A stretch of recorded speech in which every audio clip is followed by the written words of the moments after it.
So today's exercise of the month, we're going to focus on going back to basics, which means hip alignment and glute strength.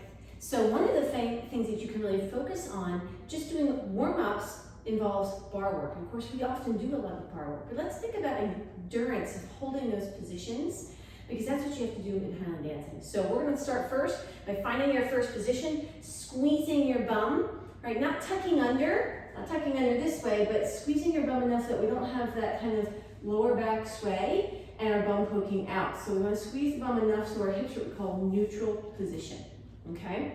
Once you find that, I'm going to place my hands on my hips and actually have my thumbs on my glute muscles just so I can feel them fire. And I'm going to bring that foot to third or aerial. So it doesn't matter which foot you start with. And I recommend trying this movement in either, of course, gillies or definitely bare feet so you can really feel the work in the arches.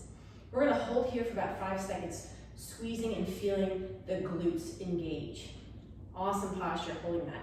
Once you've held it for 5 seconds, we're going to take that to second aerial and hold it there. We're going to aim for 5 seconds. Breathe, breathe, breathe. Thinking reaching long, squeeze, squeeze, squeeze. Then bring it back to third aerial. Again, hold for about 5 seconds. Focus on the breath. And then we're going to take it to fourth aerial. And see if we can keep that same hip stability, same hip alignment, not letting the hips dip or drop. Hold for 5 seconds. And then come back and hold for 5 seconds. Now you can take that movement and choose any positions you want. I picked second aerial because that's of course a very common and very tough move to get both legs turned out. I also picked fourth aerial because I know we don't use that position as much, but it is easier to see the hips dip in that position, so you can really work on strengthening that gluteus medius muscle over here on the supporting leg. Of course, make sure you try this on the other leg, thinking about holding each position for about 5 seconds. That's about 2 deep breaths.